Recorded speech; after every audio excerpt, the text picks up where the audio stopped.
आपको शायद पता हो ना पता हो, मैंने भी अपने पहले करियर की शुरुआत इंडिया टुडे से ही की। मैं पहले आया, ऑक्सफोर्ड से लौट के आया तो कुछ दिन, करीब 4 महीने तो मैं बस, मेरा मन था कि जरा देश देखूं। तो बैकपैक करके उस समय रेलवे के जनरल कंपार्टमेंट में बिना रिजर्वेशन के घूमता था।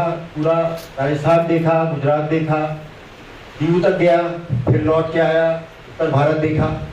और फिर ये हुआ कि चलिए अब कुछ नौकरी की जाए। तो पहले कुछ दिन तो एक एडवर्टाइजिंग कंपनी में कॉपीराइटर का काम किया, फिर इंडिया टुडे का ऐड निकला था तो वहाँ ज्वाइन कर लिया। और वो भी अगेन मतलब मैं समझता हूँ पुलिस की नौकरी के लिए एक तरह से बहुत अच्छी तैयारी थी, क्योंकि जिस तरह से जो इंडिया टुडे के स्टैंडर्ड्स थे आज तक के भी, मतलब जो उस समय उसको पत्रकारिता का विश्वविद्यालय कहा जाता था।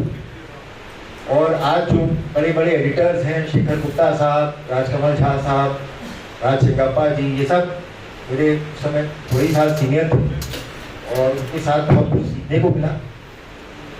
जब मेरा यूपीएससी में सिलेक्शन हुआ तो जैसे उसमें परंपरा की 2 महीने का नोटिस देना होता इंडिया टुडे, तो मैंने नोटिस दिया। तो उस समय जो हमारे एडिटर थे इंद्रजीत बदवार साहब, बदायूं के रहने वाले, और अगेन अंग्रेजी भाषा के मतलब कमाल के लेखक, तो उसके पास जब गया तो उन्होंने, अच्छा उससे कुछ ही दिन पहले उन्होंने मुझे कंफर्म किया था। पहले मैं कॉपी डेस्क पे था, फिर 1 साल में ही उन्होंने मुझे रिपोर्टर बना दिया था। और उस दौरान बल्कि मुझे 4-5 बायलाइन भी, मतलब जो कि कम होता था कि पहले साल की नौकरी में बायलाइन लिखने को मिले, लेकिन बायलाइन भी लिखने को मिली थी। तो जब उन्होंने देखा कि मैंने नोटिस दिया है तो उन्होंने अपने दफ्तर में बुलाया और बहुत नाराज बोले, यंग मैन तुम्हारा दिमाग खराब हो गया, तुम बाबूगिरी करने जा रहे हो। अच्छा उस समय तक पता नहीं था बाबूगिरी करूंगा या ठुलागिरी करूंगा। तो मैंने कहा साहब परिवार की भी इच्छा है थोड़ा, कि भाई ऑक्सफोर्ड से पढ़ के आए हो तो थोड़ा आओ और कुछ इसमें थोड़ी ऐसी, नहीं क्यों जाना चाहते, क्या कमी है तुम्हें यहाँ। अच्छा आप सोचिए उस जमाने में मुझे इंडिया टुडे में मतलब कंफर्मेशन के बाद 16,000 रुपये मिलते थे 1996 में। बहुत मतलब अच्छी, मतलब काफी राजा की तरह से रहते थे हम लोग दिल्ली में। मोटरसाइकिल का और बाकी दारू सिगरेट सबका खर्चा निकल आता था। तो और उस समय जो सिविल सर्विसेज में जो स्टार्टिंग तनख्वाह थी वो मात्र 2200 रुपये थी। तो मतलब बहुत बड़ा, मतलब उसमें आर्थिक संकट एक तरह से उत्पन्न हो गया था। तो वो तो खैर बात थी मेरे दिमाग में। उन्होंने कहा भाई क्यों जाना चाहते हो, ऐसा क्या है उसमें, यहाँ पे तुम अच्छा, तुम्हारे को हमने कंफर्म कर दिया है, तुम्हारा अच्छा फ्यूचर है। नहीं तुम्हें पता है इंडिया टुडे का जो एडिटर है उसकी किसी अधिकारी से ज्यादा वो होगी। मैं अभी भी चाहूँ तो फोन उठा के सीधे प्रधानमंत्री से बात कर सकता हूँ। वाकई उस समय पत्रकारिता में इंडिया टुडे का जो महत्व था वो तो उसमें कोई अधिशोक्ति नहीं थी। मेरे साथ बात मांगी तो अच्छा, फिर थोड़ा सा सॉफ्ट हुए, चलो कोई बात नहीं, जाना चाहते हो तो जाओ। मैंने भी 83 में इंटरव्यू दिया। तो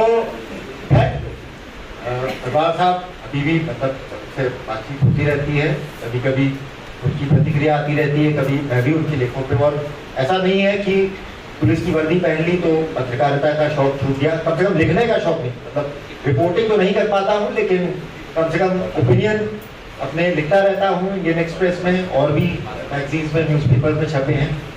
कभी कभार उनकी वजह से थोड़ी बहुत आलोचना और मतलब प्रतिक्रिया का भी सामना करना पड़ता है, कोई बात नहीं, ये भी वो है।